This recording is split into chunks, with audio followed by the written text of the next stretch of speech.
C'est dans 1 Jean chapitre 4, à partir du verset 7.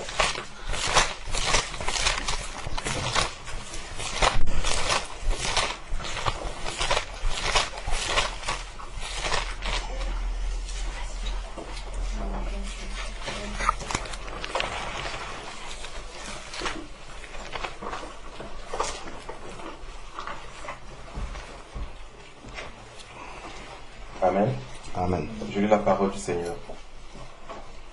Bien-aimés, aimons-nous les uns les autres, car l'amour est de Dieu. Et quiconque aime est né de Dieu. Amen. Et connaît Dieu. Celui qui n'aime pas n'a pas connu Dieu, car Dieu est amour. L'amour de Dieu a été manifesté envers nous, en ce que Dieu a envoyé son Fils unique dans le monde, afin que nous vivions par lui. Amen. Amen.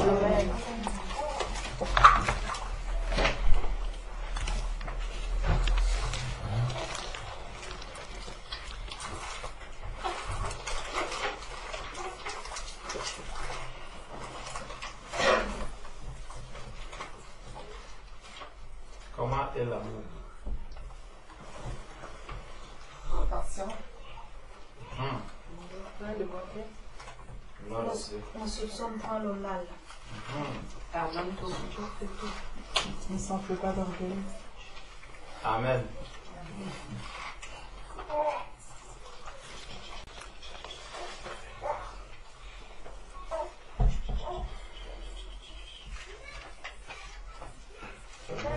Je vais ajouter quelques paroles sur les deux paroles que le frère, sur le verset que le frère a lu. Lorsqu'on veut connaître qui parle de l'amour dans la parole de Dieu, allons lire dans l'évangile de Jean. Jean nous montre comment, déjà on a pris un Jean, mais moi je ne prendrai pas Jean. Donc Jean nous parle vraiment de l'amour. L'amour selon l'amour du Seigneur envers nous, parce que c'est le plus grand amour qui a été manifesté. Et Jésus-Christ est l'amour parfait. Aucun être humain n'est cet amour parfait. Mais lorsque Jésus-Christ vient habiter en nous, il dépose son amour en nous, il nous transforme, et dans ce processus de transformation, nous pouvons résister souvent au travail que le Seigneur fait en nous. Mais Dieu est miséricordieux. Dieu est patient, parce que tout à l'heure, quelqu'un disait, l'amour est patient. Dieu est patient. Donc, par son amour, il est patient envers nous. Et il continue de nous amener, de nous guider, de nous conduire jusqu'à la perfection. Donc, si j'étais parfait, je ne serais plus au milieu de vous. Si j'étais déjà arrivé à la perfection. Mais le Seigneur me dit que je suis parfait. Donc, l'esprit que Dieu a mis en moi, c'est la perfection. Mais sauf que il y a une opposition entre la chair que je porte encore et l'esprit qui est en moi. Ça fait donc que, à certains moments, je peux me mettre en colère. À certains moments, je peux avoir des défaillances. Mais cela me révèle une seule chose, c'est qu'il y a encore cette chair-ci qui est là. Donc je suis dans un perpétuel combat entre la chair et l'esprit qui est en moi. Mais j'avance ayant l'assurance que le Seigneur, lui qui a fait cette œuvre-là en moi, est parfait. Et donc, peu importe ce qui peut se passer, peu importe les faiblesses qu'ils peuvent encore avoir dans la chair, je sais que je suis dans la victoire et que le Seigneur fait grâce en toutes choses. Donc, cet amour que nous avons vis-à-vis de mon frère, que j'ai vis-à-vis de ma soeur, vraiment doit être manifesté. Je dois aller de progrès en progrès dans cet amour. Je dois avancer dans cet amour. Je dois en même temps me regarder aussi dans les rapports que j'entretiens avec mon frère, avec ma soeur. Est-ce que dans ce cadre-ci, ma soeur n'a pas bien reçu l'amour que je lui ai manifesté? Parce que n'oublions pas, moi aussi, dans mon élan d'amour, je peux toujours vouloir manifester l'amour à mon frère Lucas, qui ne comprend pas l'amour selon Dieu. Parce qu'il y a l'amour selon Dieu et il y a l'amour selon les hommes. Dieu est esprit. Les enfants de Dieu qui ont reçu l'esprit de Dieu doivent recevoir l'amour selon Dieu. Le Seigneur nous dit que l'amour, c'est dans la vérité. L'amour, c'est dans la vérité. Ça veut dire que lorsque je verrai mon frère Blanchard en train de poser un acte qui n'est pas bien, comment je dois montrer à mon frère Blanchard que je l'aime?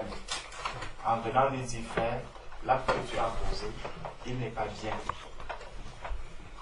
Quand je le lui dis, puisqu'il y a un combat à l'intérieur de mon frère Blanchard entre l'Esprit de Dieu et la chair, l'Esprit qui est en lui va attester qu'effectivement, ce que ton frère te dit là est vrai.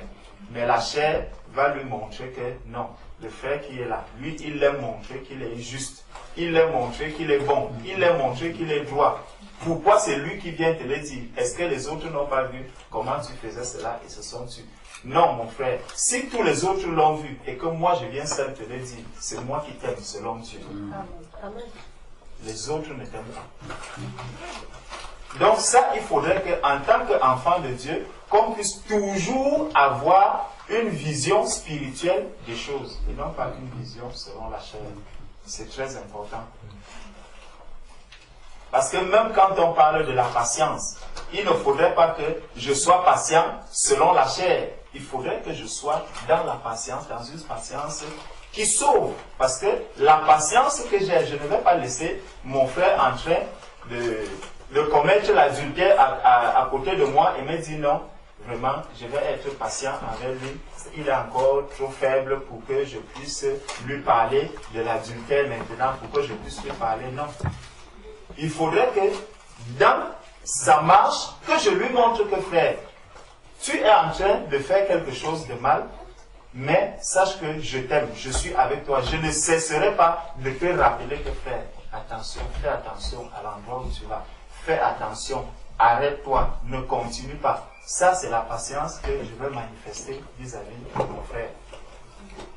Donc, tout ce que nous faisons, faisons-le de manière spirituelle, non pas selon la chair.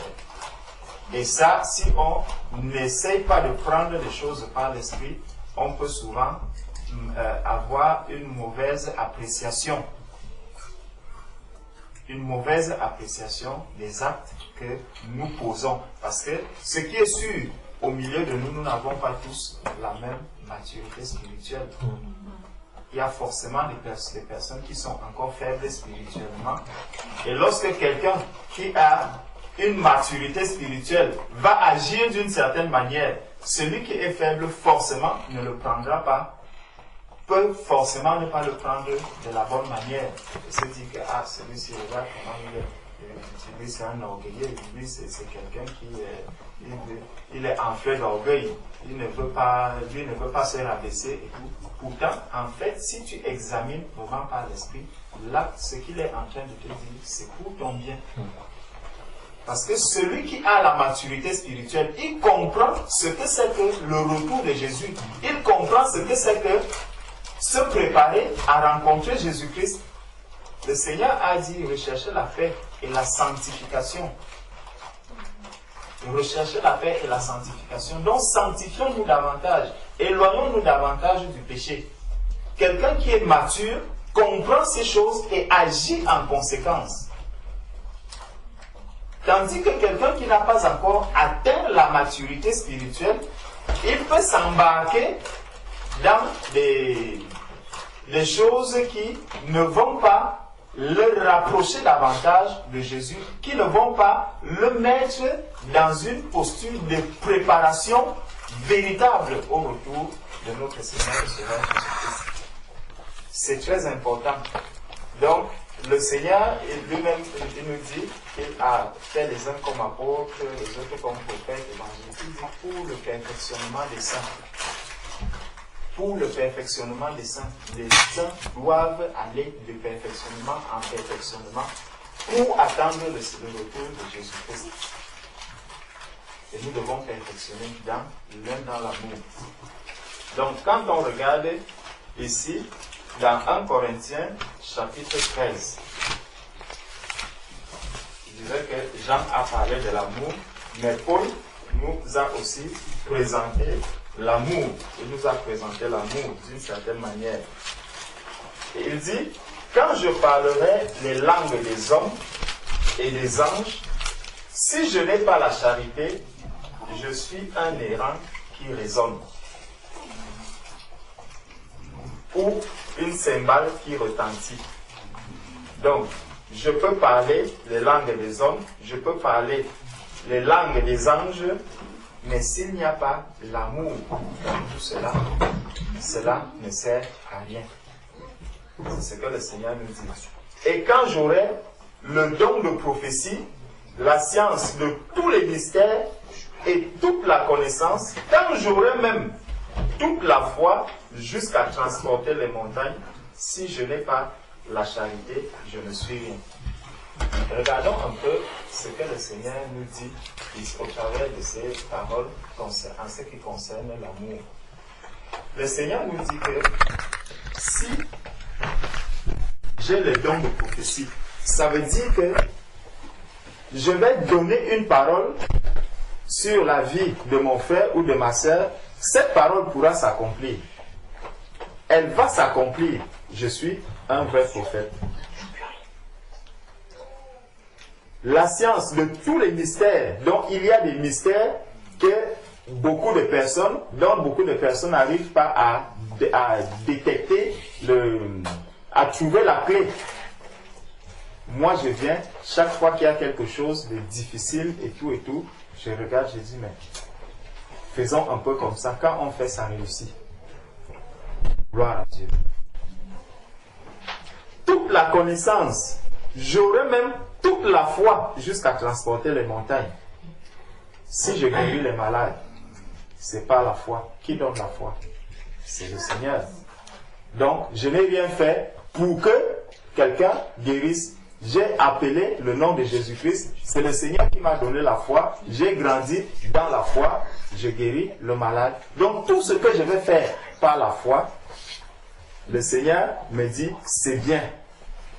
Et il me dit que si je n'ai pas la charité, je ne suis rien.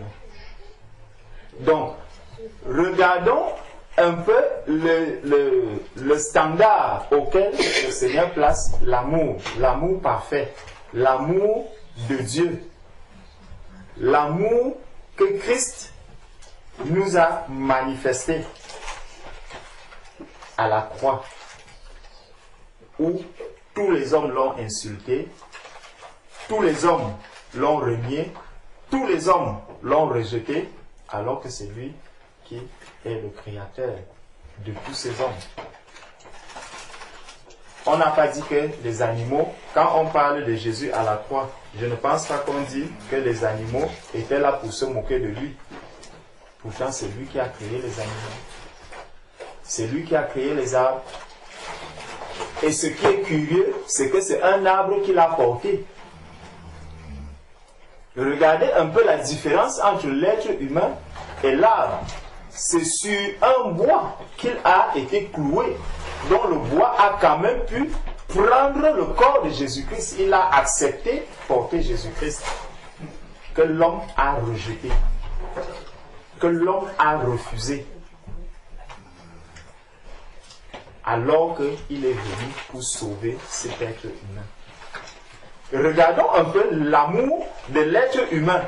On vient te sauver, et toi, ce que tu fais en retour, c'est que tu cherches plutôt la mort de la personne. qui vient pour te faire du bien, pour te tendre la main, pour te sortir des ténèbres dans lesquelles tu te trouves, pour t'amener à la lumière. Tout ce que l'être humain a trouvé à faire de Jésus-Christ, c'était de le clouer. C'était de le rejeter. Et le bois l'a accueilli. C'est un bois qui a fini par accueillir Jésus-Christ. Le corps de Jésus-Christ est parti où? La terre. La terre de laquelle il a tiré l'être humain. Il a tiré l'être humain de la terre. Il a fabriqué l'homme. Il lui a donné le souffle. En retour, qu'est-ce que l'être humain lui dit? Moi, tu m'as tiré de la terre et moi, je te renvoie dans cette terre. Voilà l'amour que l'être humain manifeste à son frère. Voilà l'amour que l'être humain manifeste. Jésus a accepté tout cela. Et malgré cela, la parole de Dieu nous rappelle que Jésus est sorti de là et il a dit, allez attendre. Il y a des promesses que je vous ai faites. Même si l'être humain m'a fait retourner à cette terre d'où je l'ai tiré, moi je vous fais une promesse. Je vous ai fait des promesses. Je viendrai en vous. Ça ne sera plus avec la chair, ça sera avec une puissance. Celui qui me tue, moi je vais lui donner une puissance afin qu'il ait la vie. C'est ça l'amour de Jésus-Christ. C'est ça l'amour que Jésus-Christ est venu manifester à l'être humain. C'est cet amour que toi et moi, nous devons manifester à nos frères, à nos sœurs. Nous devons manifester cet amour les uns aux autres. Le Seigneur nous dit dans Ézéchiel 36-26 qu'il nous a donné un nouveau cœur, un cœur nouveau. Nous sommes nés de nouveau, nous sommes nés de Dieu. Nous avons aujourd'hui la nature de Dieu. Nous n'avons plus la nature de ceux-là qui ont cloué Jésus-Christ. Cette nature est sortie de nous. Cette nature est morte. Cette nature a été enterrée. Elle n'existe plus et elle ne doit donc plus paraître en nous. L'amour de Jésus-Christ, c'est cet amour qui est en moi aujourd'hui. Donc si aujourd'hui on devait faire un retour sur les événements passés, le chrétien devait être celui qui allait être là pour la défense de Jésus-Christ. Et c'est pour ça que puisque l'être humain n'a pas pu faire cette défense physiquement au moment où Jésus-Christ était, aujourd'hui, nous sommes devenus les défenseurs de la parole de Dieu. Donc spirituellement, Jésus nous a accordé cette grâce d'aller partout et défendre ce Jésus que nous n'avons pas pu défendre physiquement. Défendons l'évangile, défendons la parole de Dieu, défendons ce qui n'a pas pu être fait physiquement, faisons-le spirituellement, afin que les hommes voient la différence. C'est cet amour que le Seigneur attend de nous. Le Seigneur voudrait que l'on manifeste cet amour que l'être adamique n'a pas pu manifester. Celui qui est sorti du jardin n'arrivait pas à manifester cet amour. Nous devons le manifester aujourd'hui. Parce que nous sommes des fils, nous sommes devenus des enfants de Dieu. Le Seigneur dit que l'esprit que le monde ne peut recevoir, mais nous l'avons reçu. Amen.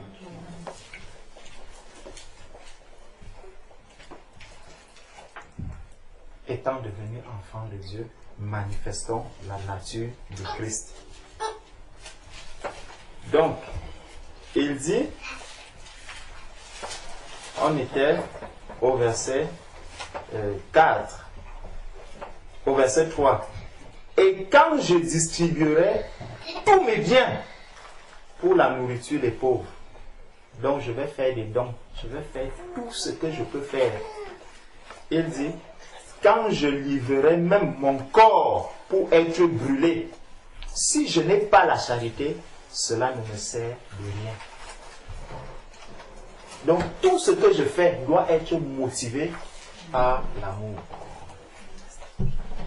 L'amour. J'aime mon frère, j'aime ma soeur.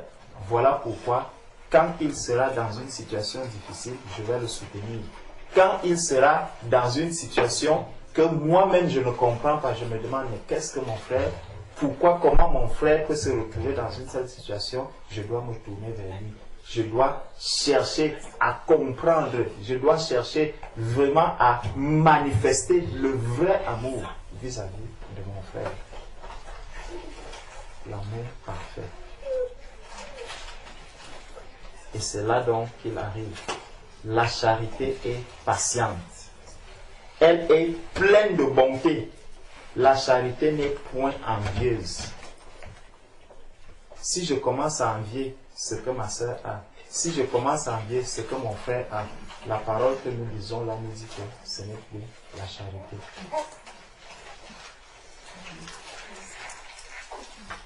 Ce que mon frère a eu, c'est le don de Dieu, c'est la grâce de Dieu. Même si mon frère a un gros salaire, c'est la grâce de Dieu. Le Seigneur lui a fait grâce. Même si moi, je n'ai même pas de salaire, je suis au chômage, c'est aussi la grâce de Dieu. Parce que lorsque je suis au chômage, je peux me concentrer à la parole de Dieu. Ce que mon frère qui travaille, lui, il ne peut pas faire. Au chômage, j'ai la possibilité de me nourrir spirituellement. J'ai la possibilité de servir le Seigneur de jour comme de nuit. C'est aussi une grâce. Ne prenons pas toujours certaines choses de la chair comme étant vraiment des scandales. Quand un enfant de Dieu va se retrouver au chômage, qu'il ne crie pas au scandale, il faudrait qu'il s'approche du Seigneur pour dire, Seigneur, merci parce que tu as permis que ce moment-ci, je puisse le passer dans ta présence. Père, conduis-moi à bien faire le travail que j'ai à faire auprès de toi. Donc, je rentre dans la présence du Seigneur, dans le travail du Seigneur à plein temps en ce moment. Et le jour où le Seigneur trouvera que bon, tu as déjà fait, il fallait bâtir ce mur-ci de là jusque là, tu es arrivé là, c'est bon, le travail pour lequel je t'ai appelé est terminé maintenant, va encore t'occuper du travail de la chair pour que tu puisses aider tes frères et sœurs et faire ce qu'il y a à faire. Donc ne prenons pas souvent les difficultés que nous rencontrons comme une mauvaise chose. Le Seigneur nous dit que toute chose concourt au bien de ceux qui aiment Dieu. Si je suis à la disposition du Seigneur, tout ce qui va m'arriver, je dois rendre grâce au Seigneur. Il dit, la charité est patience, elle est pleine de bonté. La charité n'est point envieuse. La charité ne se vante point. Elle ne s'enfle point d'orgueil. Donc, pourquoi je vais me vanter si je sais que je n'ai aucun mérite? Je n'ai aucun mérite. Lorsque un enfant de Dieu, celui à qui Dieu a ouvert les yeux, et qu'il peut comprendre que si je travaille, je dois me lever de mon lit le matin. Il va s'arrêter puisqu'il a une bonne lecture de ce qui se passe dans le monde. Quand il va se lever le matin, il va dire, qu'est-ce que j'ai mérité pour avoir le souffle de vie? Est-ce que j'ai acheté le souffle de vie? Non. Est-ce que j'ai fait une demande même pour avoir le souffle de vie? Non. Je me mets sur mes deux pieds. Est-ce que j'ai fait une demande pour me mettre sur mes deux pieds? Non. Parce que n'oublions pas, il y a des personnes qui se sont couchées la nuit, à qui le propriétaire du souffle de vie a retiré ce souffle. Il y a des personnes qui se sont couchées la nuit, peut-être une voiture est venue passer dans sa maison, il a fait un accident, les deux pieds sont déjà coupés, maintenant il se retrouve dans un hôpital, là ce n'est plus les os. Peut-être on pense maintenant, pour ceux qui ont de l'argent, à lui mettre peut-être des fers, là et tout, et tout, et tout. Et là, il va passer maintenant sur une chaise roulante. Qu'est-ce que j'ai fait pour être debout sur mes deux pieds? Qu'est-ce que j'ai fait pour avoir des frères et sœurs qui sont là autour de moi?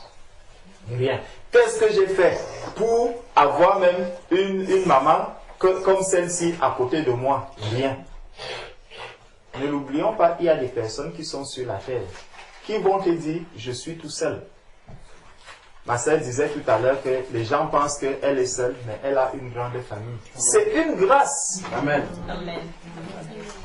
C'est une grâce de savoir que j'ai des frères. C'est une grâce de savoir que j'ai des sœurs. Même si mes frères ne vont rien me donner, même si mes sœurs ne vont rien me donner, vous avez déjà vu dans la chair quelqu'un qui est né seul. Quand les vacances arrivent, tu arrives, ton père et ta mère n'ont eu que toi. Le voisin d'à côté, il a 10 enfants. Quand les vacances arrivent, qu'est-ce que tu vas faire? Tu vas partir de là où tu es pour aller là où il y a les autres enfants. Parce que tout seul, tu ne pourras pas jouer, même si on t'achète tous les jouets. Eux, ils n'ont pas de jouets, mais leur présence les amène à courir partout. Leur présence va les amener à faire des choses avec des choses viles. Juste un papier, ils vont se mettre à discuter le papier, l'autre va lancer le papier, celui-ci court. Tout seul, tu ne peux pas le faire. La présence de mon frère ou de ma soeur est très importante. Certaines personnes vont dire, ah vraiment, si j'étais bien, si j'étais tout seul, si j'étais né seul, j'allais être vraiment content, j'allais être bien. Mais non, c'est parce que tu as des frères et des sœurs que tu le dis. Si tu étais réellement seul, tu ne l'aurais pas dit. Va et rapproche-toi de la personne qui est seule, qui n'a pas de frère, qui n'a pas de sœur. Tu vas entendre son désir profond, ce sera qu'il faut que j'ai beaucoup d'enfants. Parce qu'il n'a pas pu avoir cela. Donc le Seigneur nous amène à comprendre que je n'ai rien mérité. Tout ce que j'ai, le Seigneur m'a donné cela par grâce. C'est l'amour du Seigneur qui a été manifesté pour que j'ai des frères, pour que j'ai des sœurs, pour que j'ai toutes ces personnes-là autour de moi. Qu'ils soient bons, qu'ils ne soient pas bons, le Seigneur les a mis à côté de moi. Ce sont mes frères, ce sont mes sœurs. Je dois être dans la joie de les avoir avec moi. Je ne serai pas dans la joie d'avoir simplement Macron comme frère, d'avoir Manuel Valls comme frère. Non, je dois aussi être dans la joie d'avoir Lazare comme frère, d'avoir même celui que tout le monde ne considère pas. Je dois être content de l'avoir comme frère. Parce que le jour où je vais aussi me retrouver avec lui, il aura un moyen quand même de me dire, mais donne-moi quand même ceci. Et je vais dire, non, je ne te donne pas, donne. Il y a des personnes qui passent une journée sans parler. C'est aussi une grâce.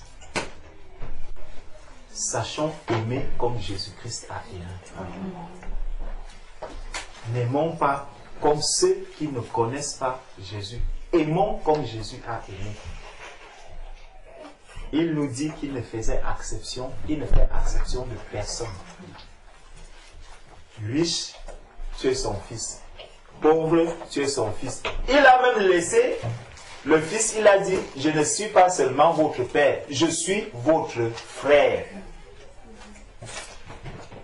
Je suis votre frère. Pour nous rapprocher encore davantage de lui. Tout ça, c'est l'amour du Seigneur. Il dit, elle ne fait rien de malhonnête. Elle ne cherche point son intérêt. Elle ne s'irrite point.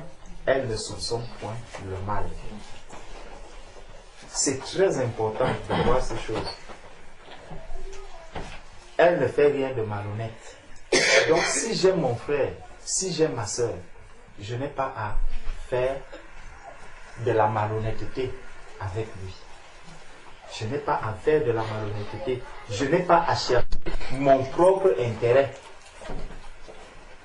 Si j'aime mon frère, si j'aime ma soeur, l'intérêt des autres doit passer au-devant de mes propres intérêts. Je dois pouvoir renoncer à beaucoup de choses parce que j'aime mes frères, parce que j'aime mes sœurs.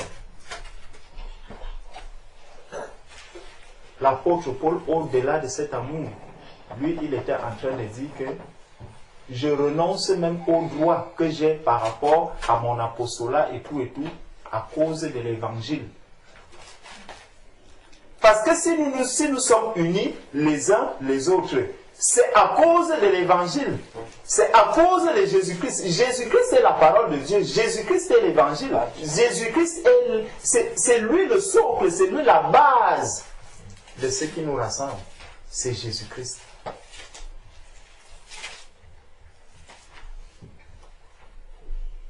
Donc, par amour pour ce Jésus-Christ, par amour pour ce Sauveur, par amour pour celui-là que je dis, je l'aime tellement, je dois manifester l'amour à mon frère, je dois être patient à ma soeur, je ne dois pas chercher mon propre intérêt. Dans tous les cas, il faudrait toujours que je reste dans la vérité, que je manifeste toujours la vie spirituelle, les œuvres spirituelles dans tout ce que je dis et dans tout ce que je fais. L'amour ne soupçonne pas le mal. Donc pourquoi je vais soupçonner le mal à mon frère? Pourquoi je vais soupçonner le mal à ma sœur? Si je vois mon frère qui est assis là avec une fille à côté de lui, je regarde, je dis, mais qu'est-ce que mon frère est en train de faire là? Il continue de parler, il parle. Frère, c'est comment? Ça va? Ah, j'étais en train d'exhorter cette fille. Gloire à Dieu, je dois me tenir à ce que mon frère m'a dit. J'étais en train d'exhorter, je continue mon chemin. Je n'ai pas à soupçonner le mal vis-à-vis de mon frère. Si je soupçonne le mal, ça veut dire que je ne l'aime plus. Il n'y a plus d'amour dans mon cœur. L'amour selon Dieu.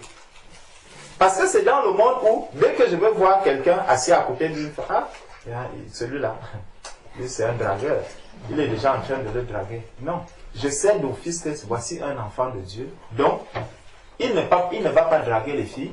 Voici un enfant de Dieu. Il ne va pas mentir. Je parle sur le fait que c'est quelqu'un qui produit le fruit de l'esprit. Qui manifeste le fruit de l'esprit. Dans sa vie de tous les jours, dans son quotidien, il manifeste le fruit de l'esprit.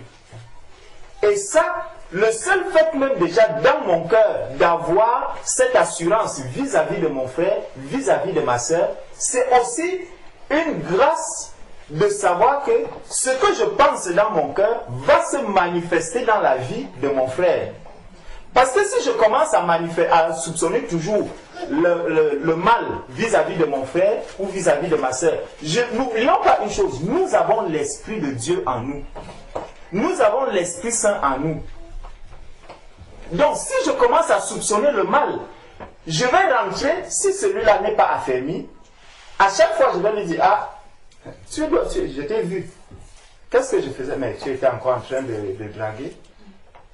Une fois tu le lui dis, deux fois tu le lui dis, la troisième fois, le malin peut passer par là et lui dire, il a l'habitude de te soupçonner que tu dragues. Donc, si tu dragues maintenant, ça ne changera rien.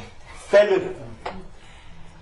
Et si la personne n'est pas mature, elle peut tomber simplement parce que tu as eu à soupçonner régulièrement le mal vis-à-vis de ton frère ou vis-à-vis de ta soeur et tu peux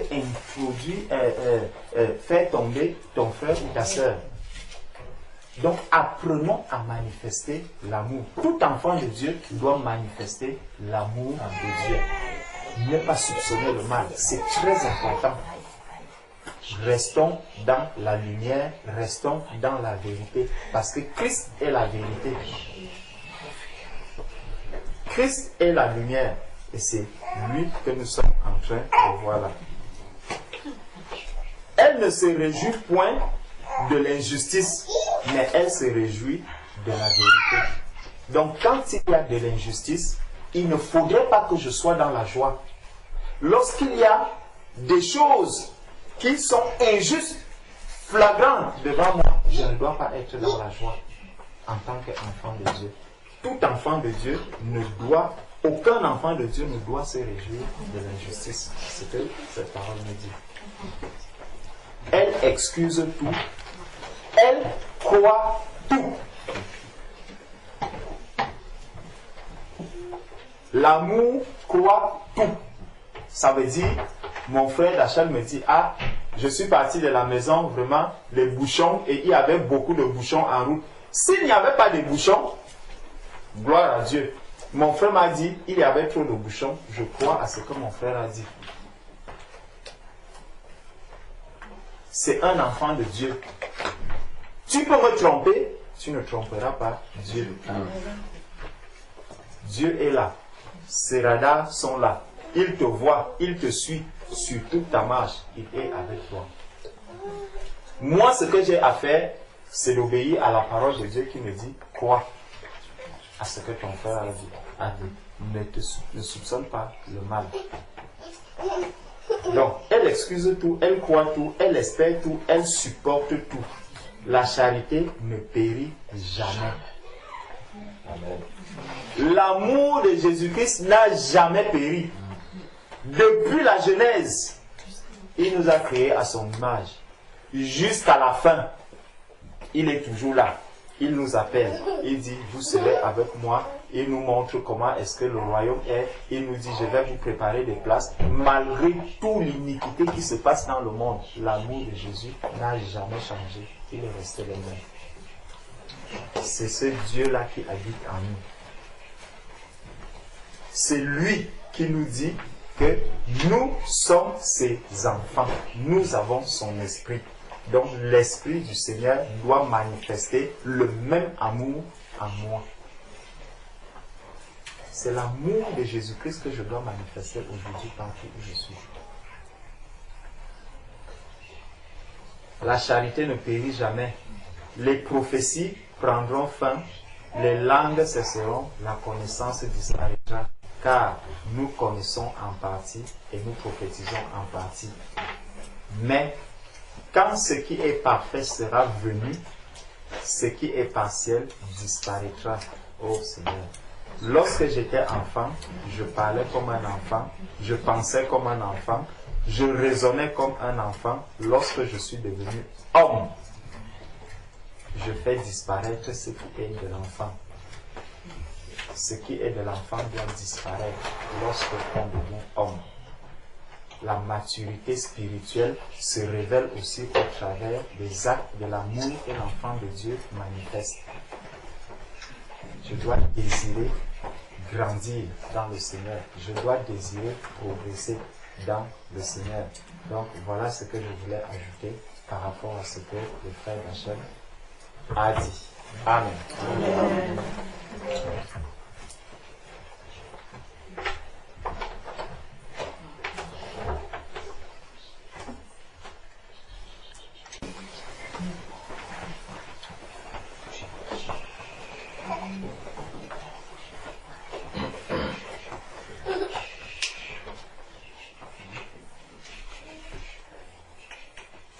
Grâce. Viens t'asseoir ici.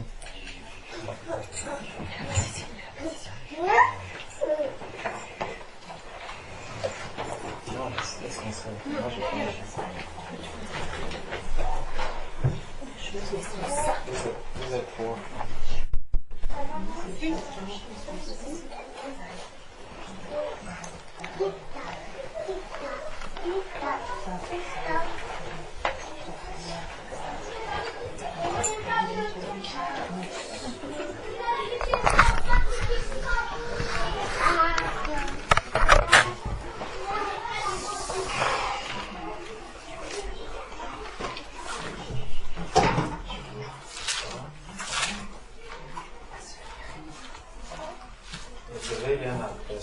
Si ce n'est que vous aimez le temps des autres.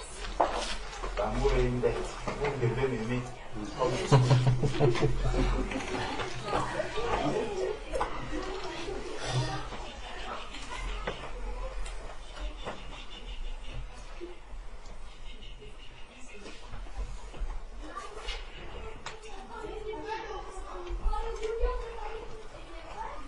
Donc, je vais juste lire un verset par rapport à l'amour dont il est question, pour voir un peu comment le Seigneur conçoit que l'amour doit se déployer par ses enfants. Je vais lire un verset. Donc c'est dans 1 Thessaloniciens chapitre 4. 1 Thessaloniciens chapitre 4 verset 9.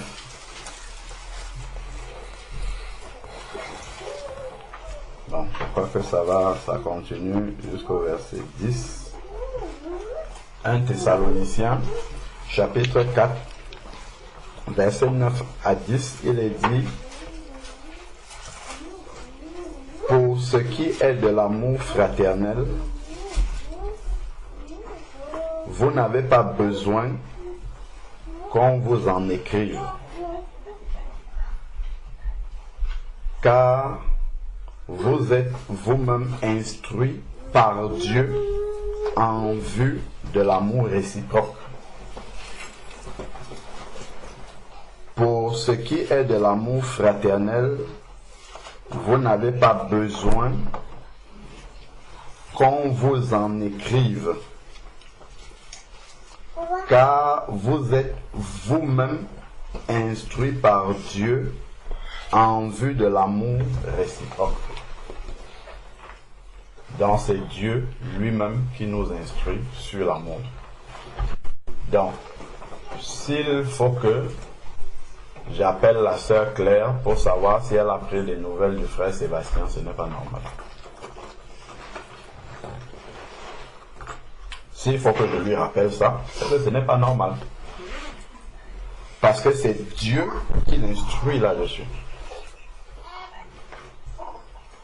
Parce que normalement, quand elle est en train de prier, c'est un exemple que je prends.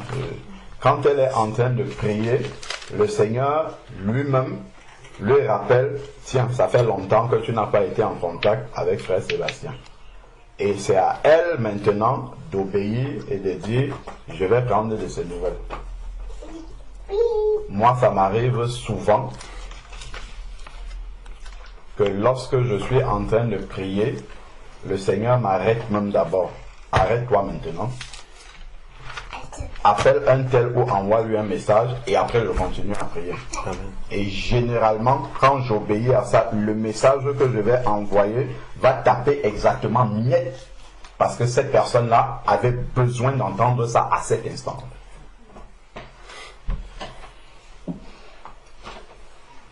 Je ne remets pas à plus tard.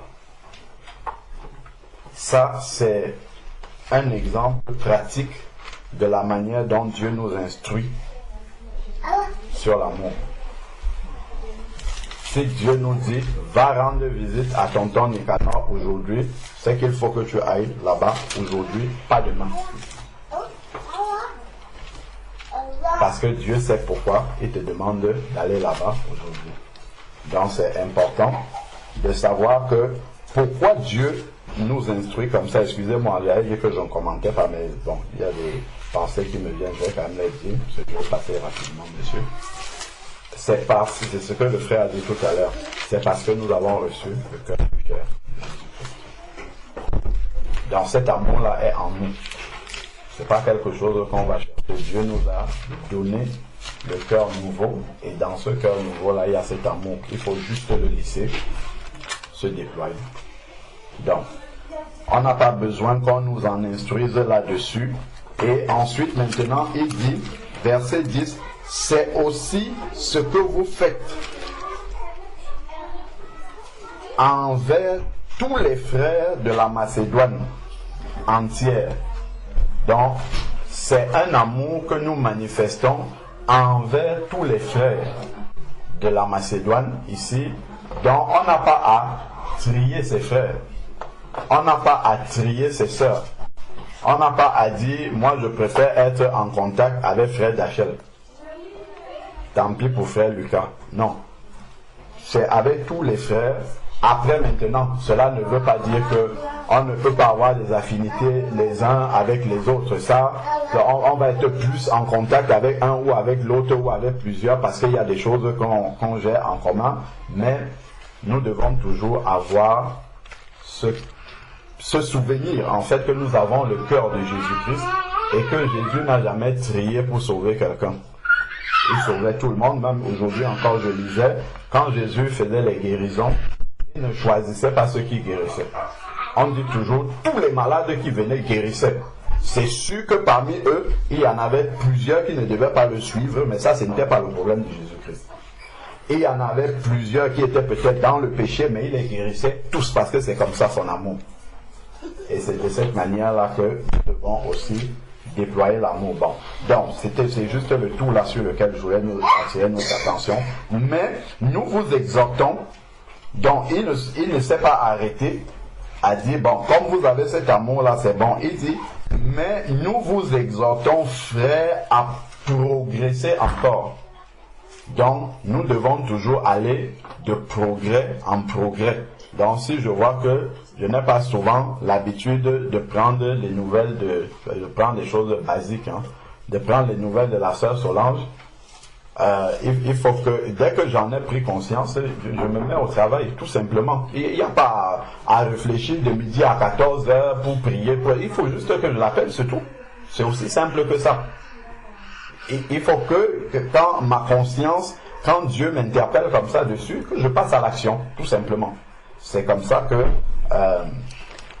je peux vraiment en tout cas progresser dans cet amour comme le Seigneur veut. Donc je vais lire, maintenant je vais parler d'un autre sujet.